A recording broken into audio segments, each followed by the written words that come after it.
Roll camera.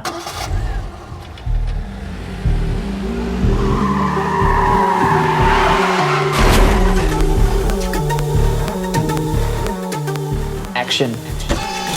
Hello everyone, my name is Steel 5000 and I welcome you back to Loving the Alien. Last episode we had a wonderful time with Zombie Nation. Tonight we have the pleasure to be in our studios here in Madrid with Mr. Tony Rohr. Roar like a lion. Successful DJ and producer based in New York City. So, let's get started.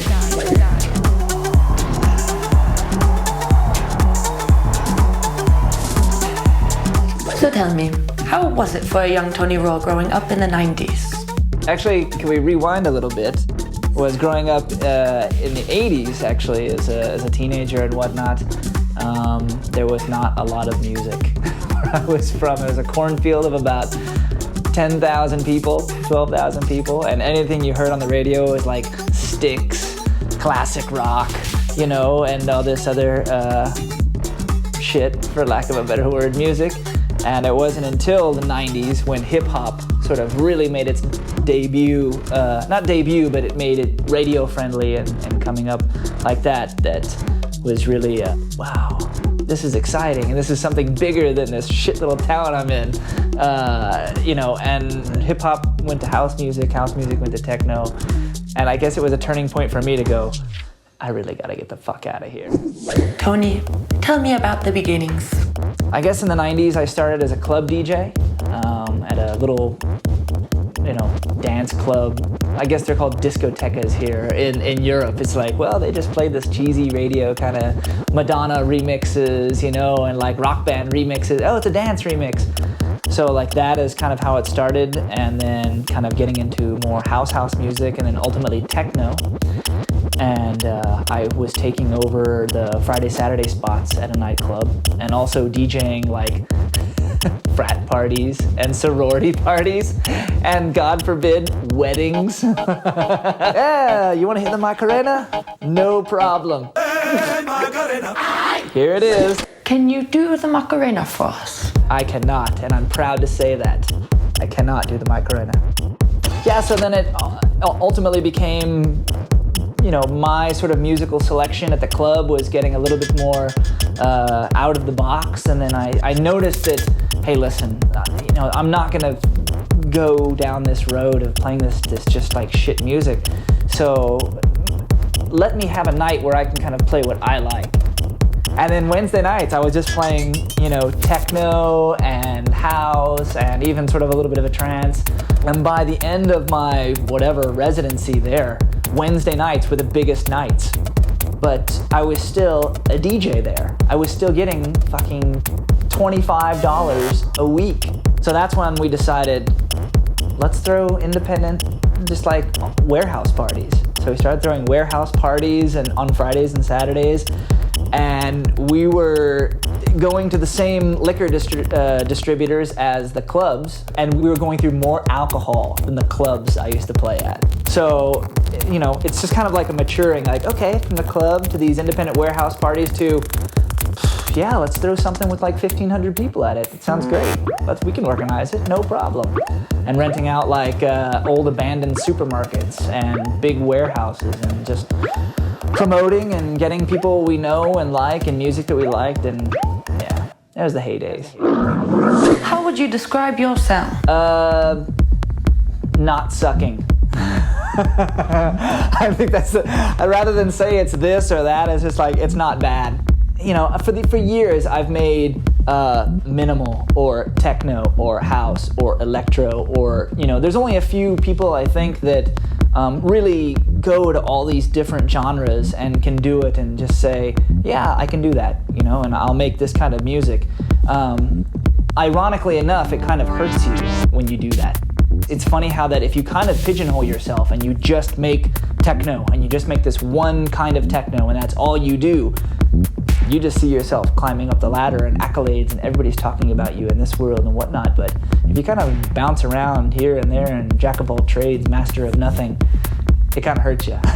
But on the same aspect, I don't get like the shit that a lot of people get. Like Chris Liebing, he doesn't play shrans or the really, really hard stuff anymore, which is cool because he wants to kind of go towards this new avenue of techno. Maybe it's still techno, but it's a little bit lighter, using a little bit more modern elements.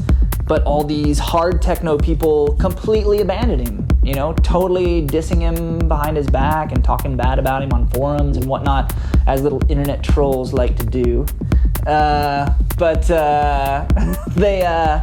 Yeah, it's funny that, you know, if you're not known for doing that and then all of a sudden, I want to try something different. Oh no, he didn't.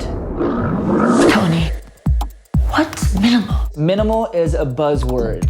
It's just like the flavor of the month for modern techno. For the longest time, you know, minimal was stripped down techno music or stripped down house music, and that's all it was. So minimal was just kind of one of these things where, hey, let's just take the music that we have, techno and house, and kind of repackage it, and it's applying futuristic techniques. You know, I mean, I won't say that it's not a genre, because there's definitely techniques that weren't in house and techno, but it really took it a step forward, and they just labeled it minimal. Have you ever explored other music styles? Yeah, of course. I had a band, sort of, called Carlito Verde. Yeah, a little bit weed-oriented there. And before that, it was the Fantastic Four. Basically, we were a bunch of guys, like a bass player, a guitarist, and this guy who could play anything, basically, my friend Adam. We all got together, and I was kind of the DJ of the group, and I would lay down like the beats and big into hip-hop scratching and whatnot. And that's kind of how it started, but then it became more of me on drum machines and percussion, and it was kind of like ambient or downbeat. It was really, really kind of fun electronica, you know, back in the early 90s and mid-90s.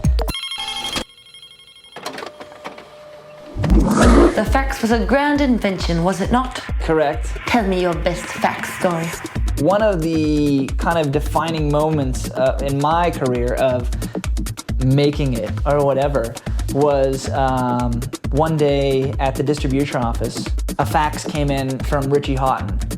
And it was a fax from Richie Houghton saying, you know, Mac 004 or whatever, I forget what record it was. It was the Baile Conmigo record when it first came out.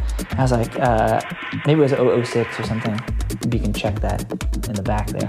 I was like, Mac 006, great record, smiley face, Rich. Smiley face? That's how he's ahead of the time. He's using emoticons on faxes. Live set versus DJ set. Go. They vary because, I mean, the live act is anything goes, very up and down as far as tempos and emotions, and it's really more adaptable to what a crowd is feeling and how they're, you know, doing. Whereas when you're DJing, you're kind of locked into something for a while. You know, it's like a bigger boat to steer. You know, iceberg coming, iceberg coming, iceberg coming. Whereas when you're playing live, it's just, oh, okay, and right turn, you know? So it's much easier for me to kind of go somewhere with the live act as it is DJing. But I will have to say I kind of enjoy DJing on another level because it's kind of, you get to enjoy the music with the crowd, you know? The artist who made this song obviously put a lot of effort and a lot of emotion and kind of their soul into it, and you're playing it and you're feeling with the crowd like, oh yeah, this is pretty good and I can understand it because of this. And when you're just playing your own music or your own sequences, you kind of engineer or an architect and like, okay, we're going here now and doing this, and this sequence comes in, and you know, not to say that you don't feel the music, but you're kind of too busy driving. Let's shift to a harder topic. What hardware do you have? I have the Access Virus B, Roland SH101, the Nord modular, Nord Lead 2, R8 Mark II drum machine, Electron mono machine, Electron machine drum, and some just various effects. Usually those don't get turned on because so much of the software processing is so good now. What music do you listen to in the comfort of your own home? I mean, I love listening to electronica, you know, like Boards of Canada, Aphex Twin, Autechra. There's also like kind of crossover indie groups now, like Animal Collective, Panda Bear, who's doing kind of solo stuff, and even this guy, Manitoba. What does he go by now? Caribou. You know, I like the Pixies for like the harder stuff, old Ministry, Nine Inch Nails, kind of the industrial stuff.